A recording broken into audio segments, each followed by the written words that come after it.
Bueno, bendiciones, amados. Un gusto estar con ustedes en esta noche. No sé si nos recuerdan, somos Wilber y Lidiet. Estamos muy gozosos de estar con ustedes nuevamente y queremos que el Señor cumpla su propósito a través de esta clase y que usted pueda disponer su corazón. ¿Oui?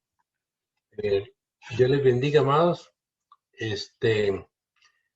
Entendamos algo. Todas las cosas que están pasando nos van a ayudar para bien. En ningún momento hay que decir tiene la culpa este o el otro. No, es para bien, es una bendición. Tenemos que buscar cómo sacarle provecho a la situación que estamos viviendo, porque ese es el perfecto propósito de Dios. Amén. Hermanos, sabemos que hoy nos corresponde la sesión de 10 y es en la página 81, pero antes vamos a orar. Quiero explicarles que vamos a tener una dinámica de conversación y que Will va a ser la parte de ustedes como alumnos, de las preguntas que tendríamos que hacer reflexivas hacia ustedes. Entonces yo se las voy a hacer a Will y Will las va a ir contestando.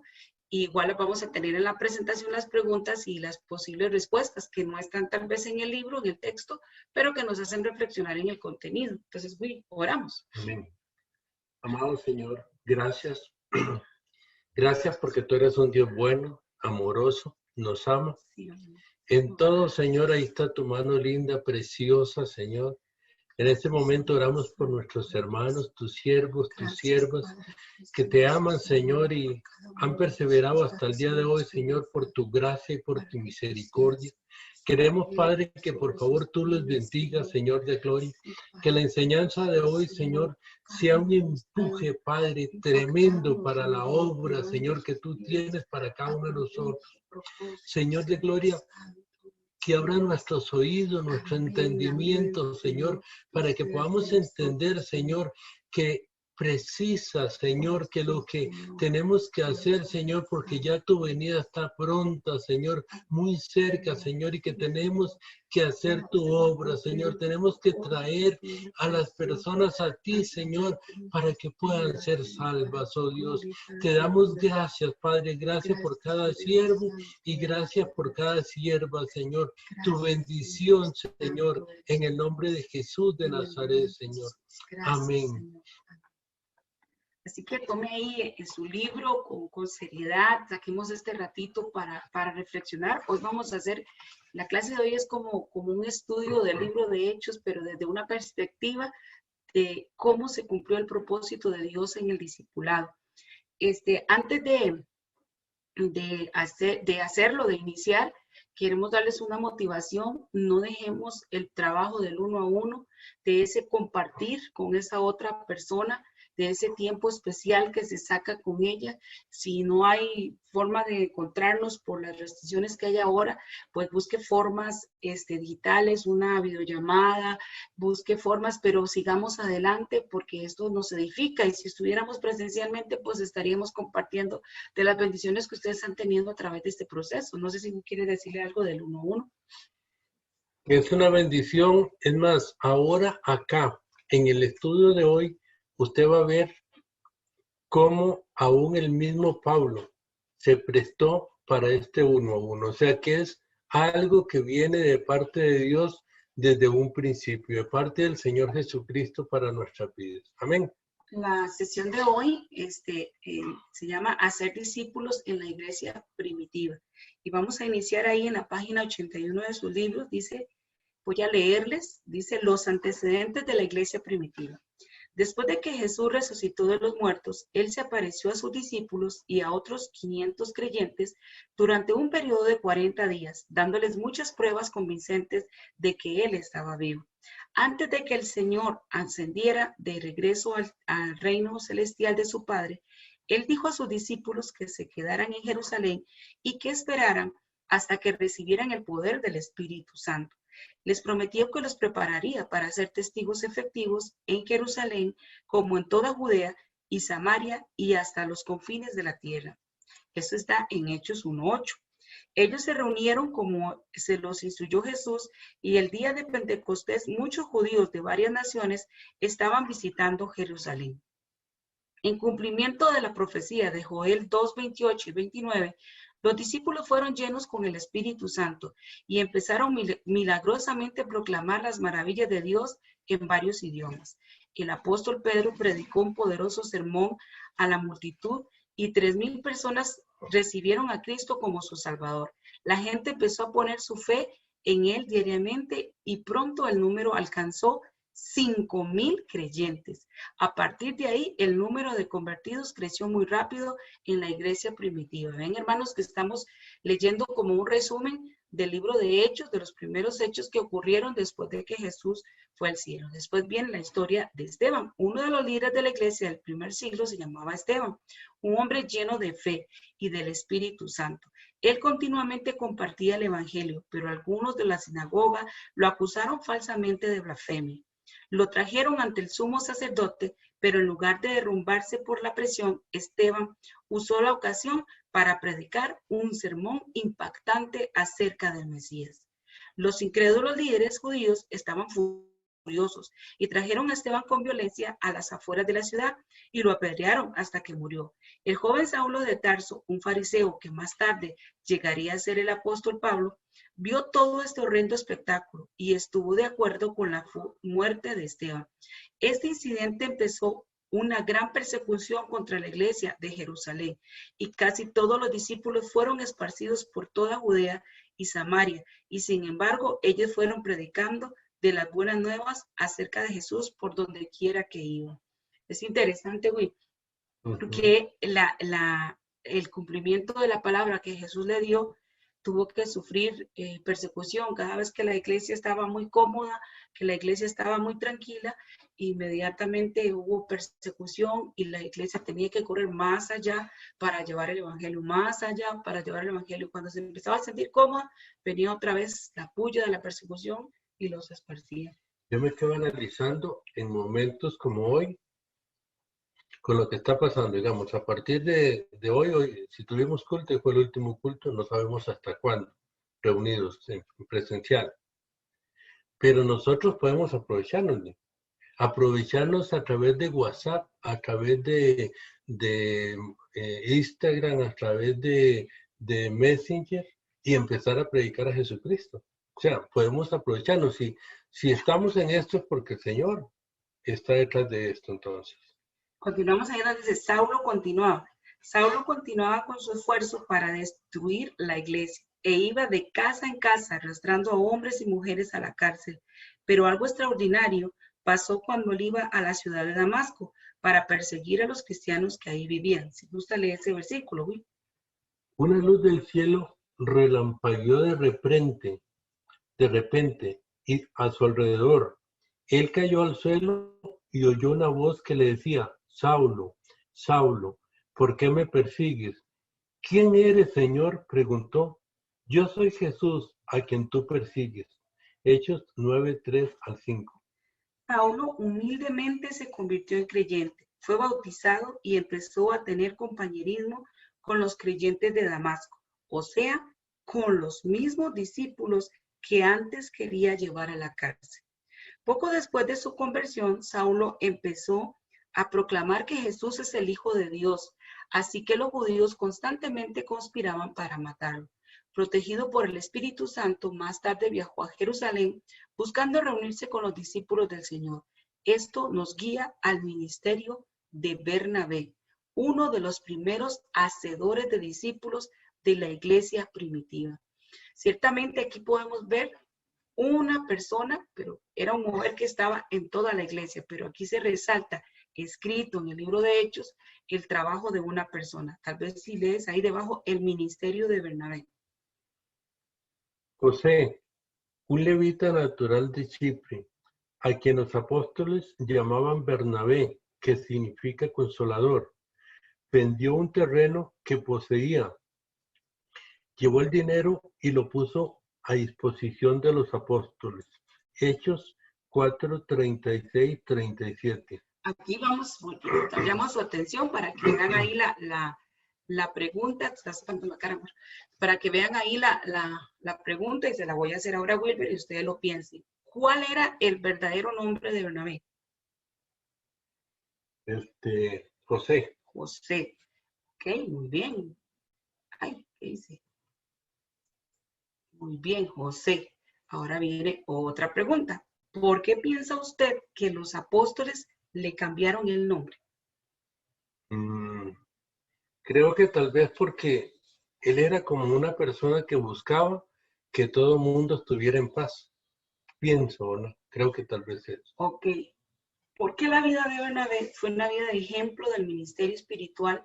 Porque él siempre se resalta en lo que, por lo menos el libro de Hechos nos manifiesta, y me imagino que al cambiarle el nombre ahí nos da a conocer mucho de eso, de que él buscaba animar a la gente, animarla a seguir adelante, animarla. Entonces dice que era un consolador porque era el que animaba. Dentro del pueblo de la iglesia primitiva había una costumbre que cuando uno se convertía, le cambiaban el nombre. Entonces, por ejemplo, a Pablo, a Saulo se lo cambiaron por Pablo. Entonces, es interesante. Se imagina qué lindo que nos cambiaran a nosotros el nombre. ¿Cómo nos pondrían? ¿Cómo nos pondrían de nombre a nosotros si nos cambiaran el nombre? Por ejemplo, aquí en el texto de nosotros dice que Laura es mujer de oración. Santiago es generoso hombre de fe. María, una maestra dotada. Entonces, ¿qué nombre nos pondrían a nosotros, verdad? Qué lindo sería esa forma de trabajar ellos en ese tiempo. Bueno, pero en ese caso a Bernabé le quitan el José y le ponen Bernabé por esa forma de ser, de animar a la gente, de ser ese consuelo para la gente, de ser ese apoyo para las personas. Digamos ahí dice, cuando Pablo llegó a Jerusalén, fíjate, amor, cuando Pablo llegó a Jerusalén, al principio los discípulos tenían miedo de él, pero Bernabé habló con valor de él. Léame ese versículo, por favor. En cuanto a eso, yo me pongo a ver, bueno, en un pasado cuando hubo un tiempo cuando me aparté del Señor y empecé a hacer cosas muy malas y yo no quería saber nada de los cristianos, porque yo lo que quería era hacer lo que yo quería, las cosas malas, y sentirme en paz. Entonces yo me pongo a pensar, ¿qué ganas tenía la iglesia de ver a Pablo después de que los había matado y que había hecho todo ese montón de cosas? Entonces yo calculo que no querían pues que estuviera en su medio, ¿verdad? Voy a leer el texto. Ajá, pero qué interesante, entonces vamos a hablar de eso, de que le tenían miedo, pero Bernabé era el que hablaba o decía su nueva posición. ¿Quién era Pablo ahora nuevo? Bueno, lea ese texto, ¿no? Entonces Bernabé lo tomó a su cargo y lo llevó a los apóstoles. Saulo les describió en detalle cómo en el camino había visto al Señor, el cual le había hablado, y cómo en Damasco había predicado con libertad en el nombre de Jesús. Hechos 9:27. Aparte de ser alguien que animaba a las personas, ¿qué otras, ahí está la otra pregunta en la pantalla, ¿qué otras características ve usted en Bernabé? Con solo bueno, por ejemplo, ese texto que leímos, ¿no? Sí, que era una persona que se dejaba, que amaba, que quería ver que todo el mundo estuviera bien, que todo el mundo le sirviera al Señor o amara al Señor. Era un hombre amable, con valor, porque Ujú. de verdad que para tomar a Pablo y creer, ¿verdad? Tenía fe y tenía valor, ¿verdad? Era esa característica, usted dice que amaba, que se identificó con la persona y que además un detalle importante es que él fue enviado a ministrar a los creyentes. Cuando empieza el avivamiento entre los gentiles, él fue enviado ahí para que fuera a ministrar ahí a los creyentes en Antioquía. Es el texto que sigue, amor, por ¿Sería? los que se habían... Ok. Los que se habían dispersado a causa de la persecución que se desató por el caso de Esteban llegaron hasta Fenicia, Chipre, Antioquía, sin anunciar a nadie el mensaje excepto a los judíos. Sin embargo, había entre ellos algunas personas de Chipre y de Cirene que al llegar a Antioquía comenzaron a hablarles también a los de habla griega, anunciándole las buenas nuevas acerca del Señor Jesús. El poder del Señor estaba con ellos y un gran número creyó y se convirtió al Señor. La noticia de estos sucesos llegó a oídos de la iglesia de Jerusalén y mandaron a Bernabé a Antioquía. Hechos 9, 19 al 22. Aquí tenemos otra pregunta. ¿Por qué cree que la iglesia de Jerusalén seleccionó a Bernabé para que él fuera a Antioquía? Sí, porque es una persona que sabía que iba a llevar un mensaje real y que iba a hablar con el propósito de que ellos creyeran también de todas las maravillas que el Señor estaba haciendo. Porque ve que es a la iglesia, o sea, de Antioquía es donde empieza a correr el evangelio, ¿verdad? Y entonces a él lo mandan porque tenía ese espíritu misionero de llegar a animar a la gente para cumplir con esa función. Dice, ¿cómo se llamaba este ministerio cristiano? O sea, ¿cómo cree usted que se le puede llamar a ese ministerio que le dieron a que fuera, cuando lo mandaron a Antioquía, ¿con qué misión, con qué ministerio lo mandaban? Ya era un perfecto discipulador. Ajá. Le llamaban al seguimiento cristiano. O sea, ¿qué es seguimiento cristiano? Ser un discipulador. Era un discipulado. Lo que él tenía que ir a hacer era discipular. Ustedes lo están viendo ahí, la imagen en sus pantallas, porque como estamos leyendo, a veces nos distraemos y no volvemos a ver, pero era discipular. Lo que él lo estaba mandando es a darle seguimiento a las personas, a discipularlos. Y a veces no entendemos qué es hacer un discípulo. Y yo me quedo analizando eso y yo sé que hay personas, porque a mí me lo han preguntado, ¿qué es hacer un discípulo? Entonces, ¿qué es hacer un discípulo? Es hacer otro yo. Entonces, si yo ando así mal portado, haciendo lo que no está bien, entonces yo voy a ser otra persona que ande así a medias, ¿verdad? Medio sancochadón. Pero si yo ando bien con mi amado Jesús, entonces voy a ser otro Wilber que anda bien con el Señor Jesús. Amén.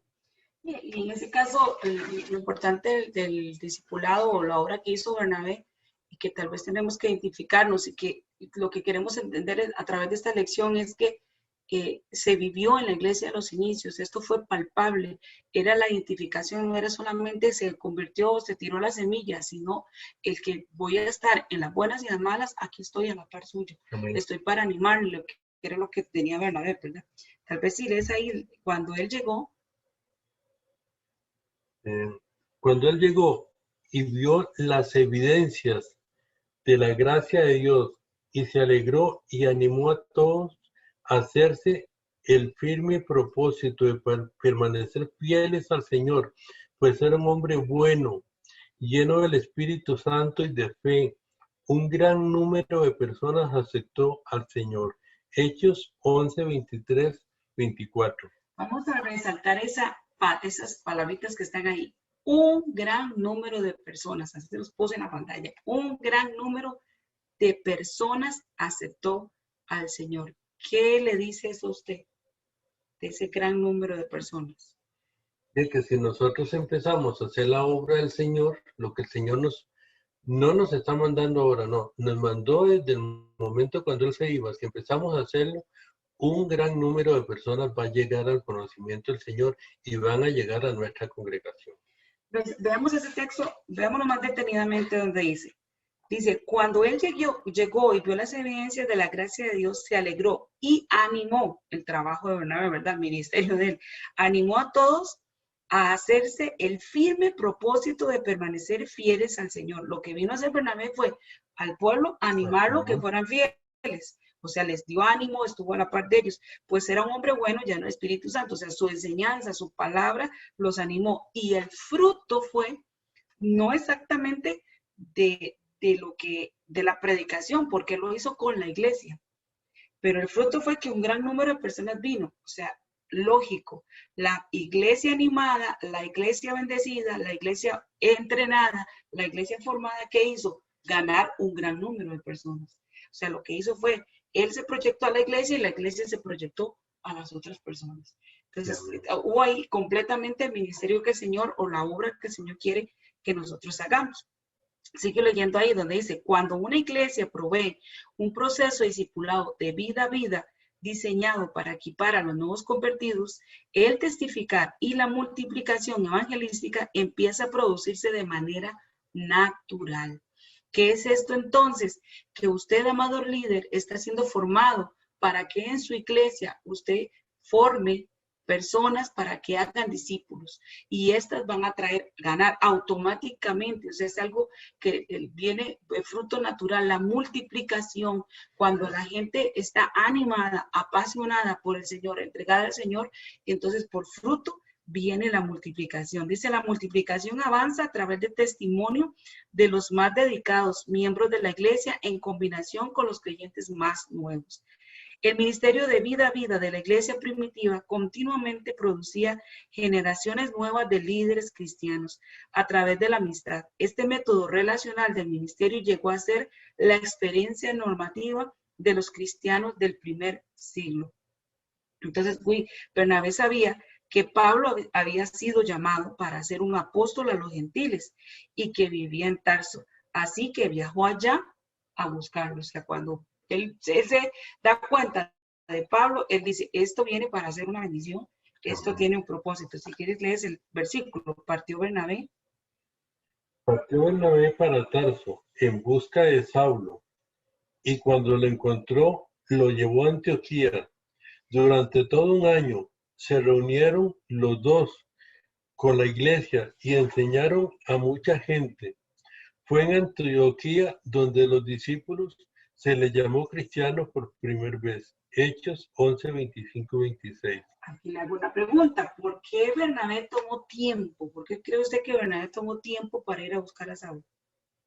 Sí, porque sabía que Saulo, bueno, venía con un propósito de Dios. Y después también sabía que él estaba un poquito más avanzado que Saulo. Entonces, ese tiempo que iba a estar con él, pues lo iba a motivar a seguir en la obra del Señor. Y que aunque Pablo tuviera todo un potencial, necesitaba ser formado, necesitaba ser dirigido, ¿verdad? Entrenado. Esa es la respuesta, para entrenarlo, ¿verdad? Porque Saulo, digamos, lo que tenía era el conocimiento de lo que había en ese momento en cuanto a la ley, en cuanto a la religión que él era fariseo, digamos, de la religión de los fariseos. Entonces, él necesitaba ahora no conocer religión, sino conocer cuál era el mandamiento del Señor Jesucristo. Entonces pienso que ese Y era volvemos al término. ¿Cómo se llama esto que hizo Bernabé? Discipular. sí. Es el discipulado. Lo agarró como un 1-1 de todo un año. Qué es ese discipulado, ¿verdad? Es importante ver que Bernabé no llegó a Antioquía a repartir literatura cristiana y después se agarró y se fue, ¿verdad? Nada más predicó y se fue, sino que él, Bernabé y Pablo empezaron a ministrar ahí por todo un año, a ser discípulos con un método relacional, tomando tiempo, y Dios los dio para que invirtieran sus vidas para alcanzar a los gentiles, ¿verdad? Dice el ministerio de Pablo. Aquí ya vamos a agregar en nuestra lista a Pablo, ¿verdad? Si gusta lo lees, amor. Okay. Pablo y Bernabé permanecieron en Antioquía enseñando y anunciando la palabra del Señor en compañía de muchos otros. Algún tiempo después, Pablo les dijo a Bernabé, volvamos a visitar a los creyentes en todas las ciudades en donde hemos anunciado la palabra del Señor y veamos cómo están. Hechos 15, 35 y 36. Ve, aquí viene una pregunta muy clara. ¿Quién toma la iniciativa ahora de animar la fe de estos nuevos creyentes? El mismo Pablo. Pablo, ¿verdad? Pablo es el que toma esa nueva iniciativa. O sea, ya estaba Pablo con la visión de qué era, hacia dónde iba, hacia dónde tenía que llevar a los demás. Lo que usted decía ahora, amor, de que es formar otra persona. Bernabé, aunque la Biblia es solo en estos capítulos habla de él, Bernabé fue el modelo para Pablo. Le enseñó a Pablo ese amor, esa pasión por la iglesia, esa pasión por discipular, por formar, por cuidarlos, por animarlos, ¿verdad? Entonces, volvemos a tener el término ahí. ¿Qué está haciendo Pablo? Discipulando. O sea, esa acción, ese deseo, esa decisión de Pablo es la que lleva ahí, ¿verdad? A esa posición de discipulado. Si gusta leer, ahí llegó. Llegó Pablo a Derbe y después a Listra, donde se encontró con un discípulo llamado Timoteo, hijo de una mujer judía creyente, pero de padre griego. Los hermanos de Listra y en Iconio hablaban bien de Timoteo, así que Pablo decidió llevárselo. Hechos 16, 1, 3. Ok, ¿les parece familiar este patrón? Aquí aparece un nuevo personaje y otra vez vamos con el mismo patrón, O ¿verdad? sea, con lo que él había aprendido, ahora lo va a empezar a hacer. Volvemos a una nueva relación. Pablo inicia un proceso con Timoteo, inicia un proceso de discipulado con este nuevo varón. Bernabé lo hizo con Pablo, Pablo lo hace ahora con Timoteo.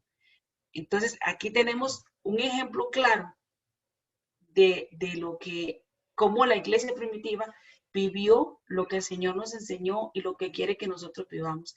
Leer en la carta de Timoteo cómo Pablo se identifica con cómo tenía una relación, o en el mismo libro de Hechos, una relación de vida a vida con Timoteo, cómo él se basea en Timoteo, cómo él se preocupa por Timoteo, cómo él cuida de él hasta los más pequeños detalles, ¿verdad?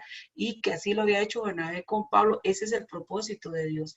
Ahora vamos a ver rápidamente el ministerio de Pedro y una situación que Pedro vivió. Entonces ahí vamos, Pablo. Pablo y sus compañeros se hicieron a la mar desde Pafos y llegaron a Perge de Panfilia, cuando Juan Marcos se separó de ellos y regresó a Jerusalén. Hechos 13:13. Que lo ven ahí, Pablo se decepcionó mucho cuando Juan Marcos se regresó a su casa a la mitad de su primer viaje misionero y el apóstol decidió no darle una segunda oportunidad.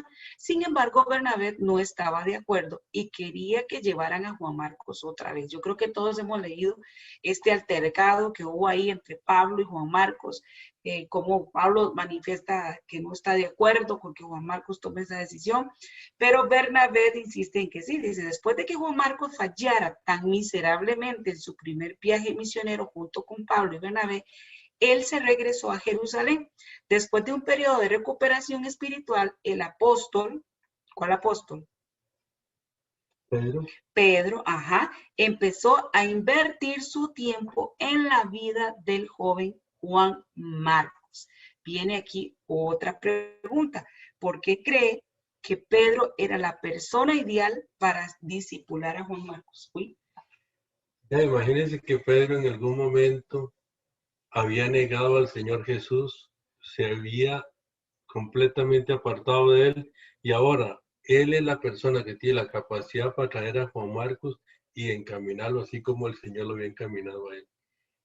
¿Verdad? Es el que vive, Pedro falló y se restaura, entonces es la persona más indicada, para la que está más preparada para entrenar y para preparar, ayudar a una persona en una segunda oportunidad.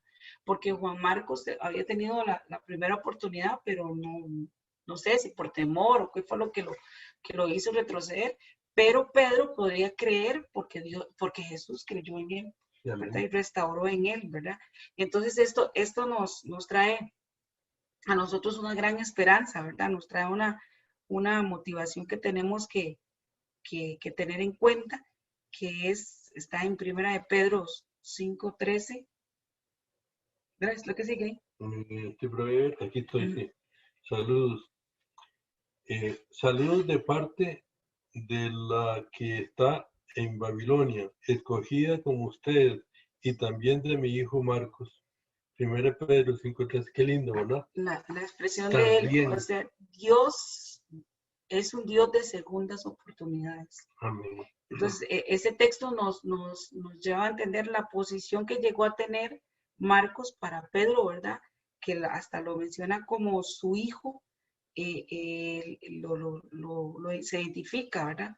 Entonces, esa experiencia entre Juan Marcos nos lleva a entender esto de que entre Juan Marcos y Pedro, de que hay segundas oportunidades en el Señor. No que vayamos a aprovecharnos y correr con ligereza a huir de lo que el Señor nos ha llamado o apartarnos del Señor, pero que si alguien lo ha hecho, el Señor llama y restaura, que no te estás viendo casi en la cámara, ¿no? El Señor llama y restaura a las personas para que nos volvamos a Él y que nosotros podemos ser instrumentos para ayudar y discipular y dar la capacitación, el seguimiento y apoyar a las personas que lo hacen por segunda vez, o sea, que tienen esa segunda oportunidad. Vieras que yo me quedé cuando estaba estudiando esto, en cuanto a Pedro con Juan Marcos, y me quedé analizando, tal vez la relación es muy poca, cuando en San Juan 3:17 dice, porque Dios no envió a su Hijo a condenar al mundo, sino para que el mundo sea salvo. O sea, a veces nosotros podemos decir, no, fulano de tal y ya se fue y ahora anda tomando, ahora anda en esto, anda en lo otro.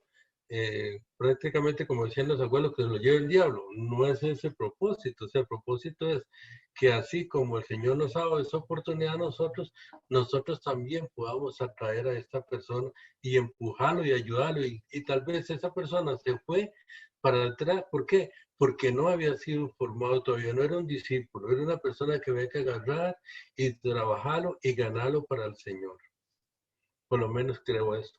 Amor, si gustas, sigue leyendo ahí. Es inspirador.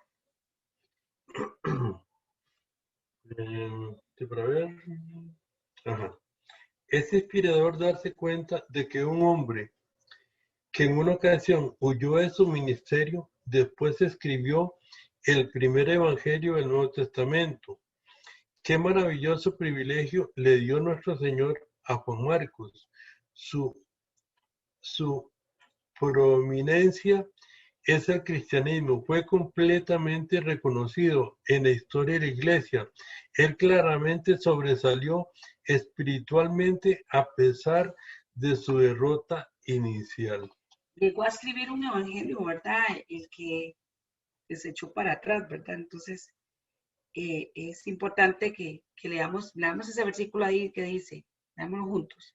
Solo Lucas está conmigo, recoge a Marcos y tráelo contigo, porque es de ayuda en el ministerio. Segundo Timoteo 4:11. Ok, ahí tenemos una pregunta. ¿Quién escribió ese versículo? Qué tremendo, ahora el mismo Pablo. Y ahora dice que ocupa a Juan Marcos. El apóstol Pablo. Pero entonces, ¿qué dice ese versículo acerca de Pablo? Bueno, que Pablo ya había recibido una transformación, ya ahora tenía una mente diferente.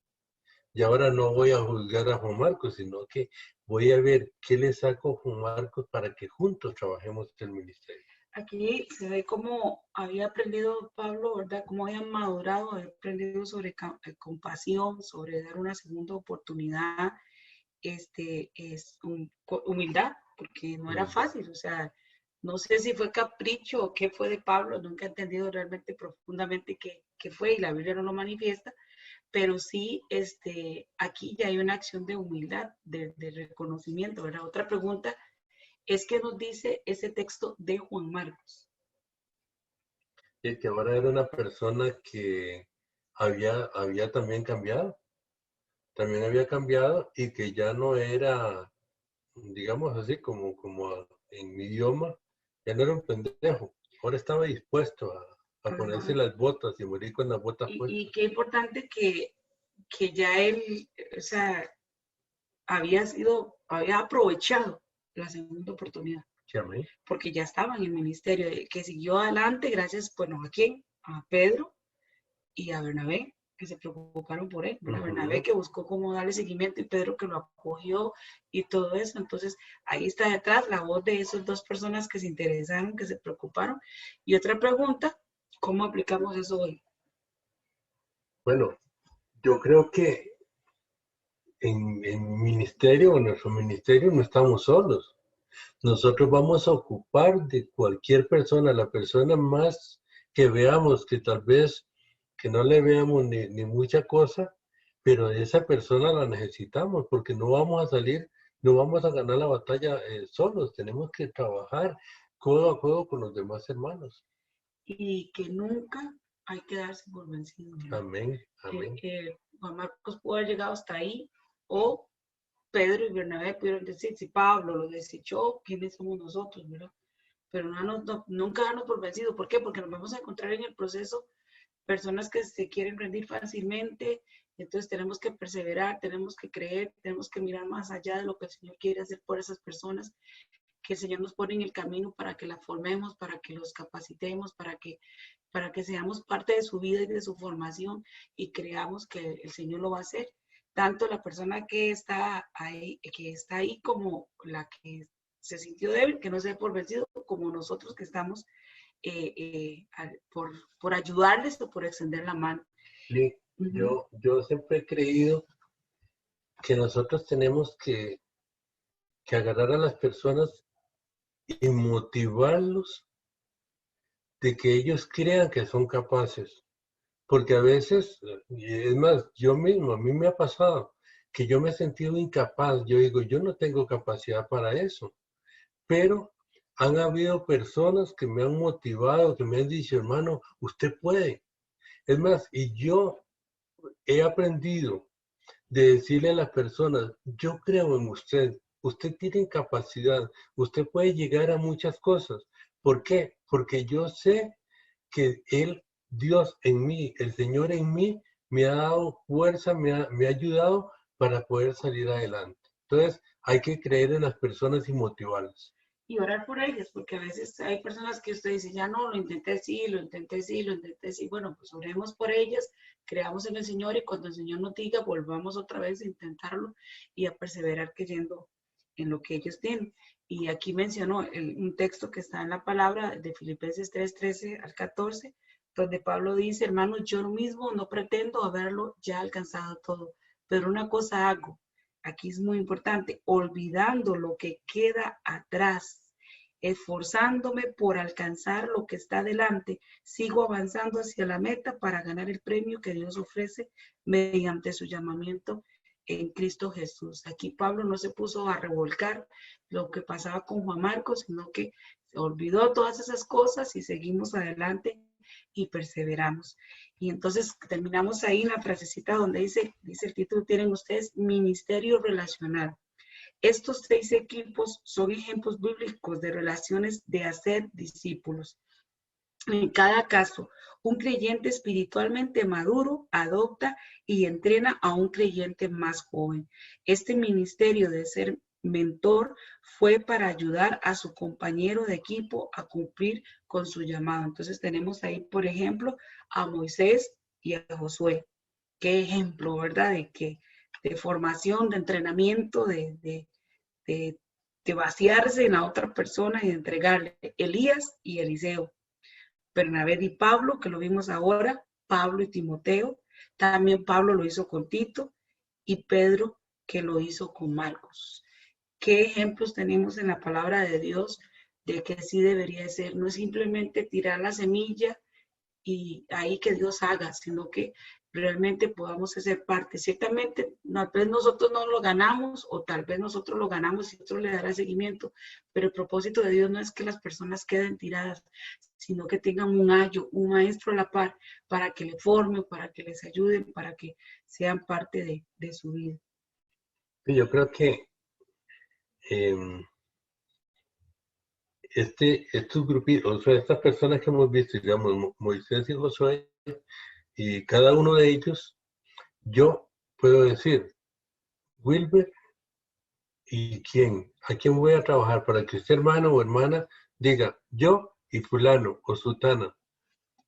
Y yo pienso que lo que estamos viviendo en estos días de pandemia, que como yo les dije al principio, aquí vamos a tener que trabajar a través de WhatsApp, a través de toda la herramienta que tenemos acá en nuestras manos. Entonces, yo pienso que es momento de que usted diga, ahora, en esta pandemia, yo voy a trabajar a fulano, yo voy a trabajar a sutana. Y me la voy a ganar para Cristo y con toda la herramienta que yo tengo aquí ahora, yo voy a agarrar a esa persona y voy a empezar a formarla. Yo quiero decirles algo, no es un imposible. Yo en lo que hace este año he trabajado ya varias personas. A través de Messenger tengo un grupo de personas que he venido trabajando y esas personas ya aceptaron al Señor Jesucristo y les pido sus oraciones. Estoy trabajando en la mujer cubana. Tengo un año de estar trabajándola y ella, los cubanos, ellos no creen en el Señor porque desde chiquititos les meten de que no hay Dios. Pero en este momento ella en 2 ocasiones me ha dicho, Will, tengo tal problema, ¿por qué usted que ahora no le dice a Dios que me ayude? Entonces quiere decir que ya esa persona se está acercando para el Señor. Usted puede hacerlo de una forma o de otra. Amén. Y para ir cerrando, les motivamos como tarea a que fortalezca su relación con el 1 a 1. Estamos formándonos para eso. Eso fue lo que vivieron cada uno de los ministerios que acabamos de ver, esa experiencia del 1 a 1. Creamos, hacia eso vamos. Esta experiencia que usted está teniendo ahora la va a tener con personas nuevas y va a tener la bendición de formarles y darle fundamento. Entonces les estimulamos para que siga adelante. Ya falta poco para terminar esta etapa de formación, pero nunca terminará este proceso, porque usted está siendo retado para que tome una persona nueva y le forme en ese 1 a 1 y para que forme a otros, para que estos otros también se enamoren, se apasionen por iniciar ese entrenamiento de 1 a 1, de vida a vida, como el Señor lo ha establecido y que gracias a Dios por este material que nos ayuda y nos forma. Entonces, le bendecimos, vamos a orar juntos, esperamos haber sido de bendición, de edificación. Cualquier duda o cualquier consulta, estamos para servirles y yo sé que todos los hermanos y maestros que han estado dispuestos en este proceso, nos gozamos en servirles y que el Señor haga y cumpla su propósito en ustedes como líderes de la iglesia, como siervos y ministros que el Señor ha llamado para cumplir. Oramos. Amén, amén. Amados, y yo quiero decirles, quiero ganar almas para Cristo. Y con este material y con este avivamiento que hay, porque yo siento un avivamiento de parte del Señor, yo sé que si nos unimos, nos ganamos Costa Rica para Jesucristo. Padre, en el nombre de Jesús, te damos gracias. Gracias por tu Espíritu, Señor, porque está con nosotros a cada momento, a cada instante. Te podemos sentir, Espíritu Santo, eres lo más lindo, lo más bello que hay. Gracias porque eres la persona más bella de todo el universo y sabemos que tú nos estás dando estrategia para trabajar. Sabemos que tú nos estás dando estrategia para ganar a muchas personas para ti, Señor. Personas que practican el pecado, pero tú quieres que ellos vivan para ti, Señor de gloria. Tú quieres que ellos vivan en una vida de santidad, Señor, y sabemos que a través, Señor, de nosotros, tus siervos y tus siervas, Padre, vamos a alcanzarlos para que puedan así conocerte a ti, Señor, al autor de la vida. Señor, gracias, gracias. Bendecimos a nuestros hermanos, Señor de gloria, a nuestras hermanas, Señor, y declaramos tu palabra, palabra de bendición sobre ellos. Padre, que la cobertura de tu Espíritu Santo sea sobre sus vidas, que la salud tuya, oh Dios de gloria, porque tú eres Jehová Rafa, que todavía continúas creando, sea sobre nuestros hermanos y nuestras hermanas. Muchas gracias, Señor, en el nombre de Jesús. Gracias, Señor. Amén. Bueno, amados,